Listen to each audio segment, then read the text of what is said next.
பெரிய பாக்கியம், அற்புதம். அது ஒரு பெரிய அற்புதம். அதுக்கடுத்து கோவிட் செகண்ட் வேவ் அந்த வந்தப்போ எங்கள் அம்மாவுக்கு வந்து ஆல்ரெடி ஹார்ட் பேஷண்ட்டு,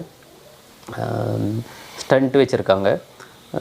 அந்த செகண்ட் வேவில் இந்த மாதிரி 65 வயசுக்கு மேலே இருக்கிறவங்க, இந்த ஸ்டண்ட்டு வச்சுருக்கவங்க, இந்த மாதிரி ஹார்ட் பேஷண்ட் உள்ளவங்கெல்லாம் ரொம்ப ரொம்ப ரிஸ்க்கு அப்படின்னாங்க. நாங்கள் யாருமே வீட்டை விட்டு வெளியே போகிறதில்ல. அப்படி இருந்துமே எங்கள் அம்மாவுக்கு ரொம்ப ஜுரம் அந்த மாதிரிலாம் இருந்தது. அப்புறம் டெஸ்ட் பண்ணி பார்த்ததில் கோவிட் அப்படின்ட்டாங்க. அந்த கோவிட் டைமில் ரொம்ப கஷ்டப்பட்டாங்க எங்கள் அம்மா. மூச்சு விட சிரமம்.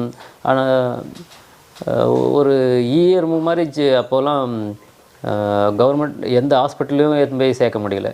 நாங்கள் வேலூர் சிஎம்சிக்கு கொண்டு போனோம், அங்கே சேர்த்துக்க மாட்டேன்ட்டாங்க. அப்புறம் சக்தி அம்மா ஹாஸ்பிட்டல்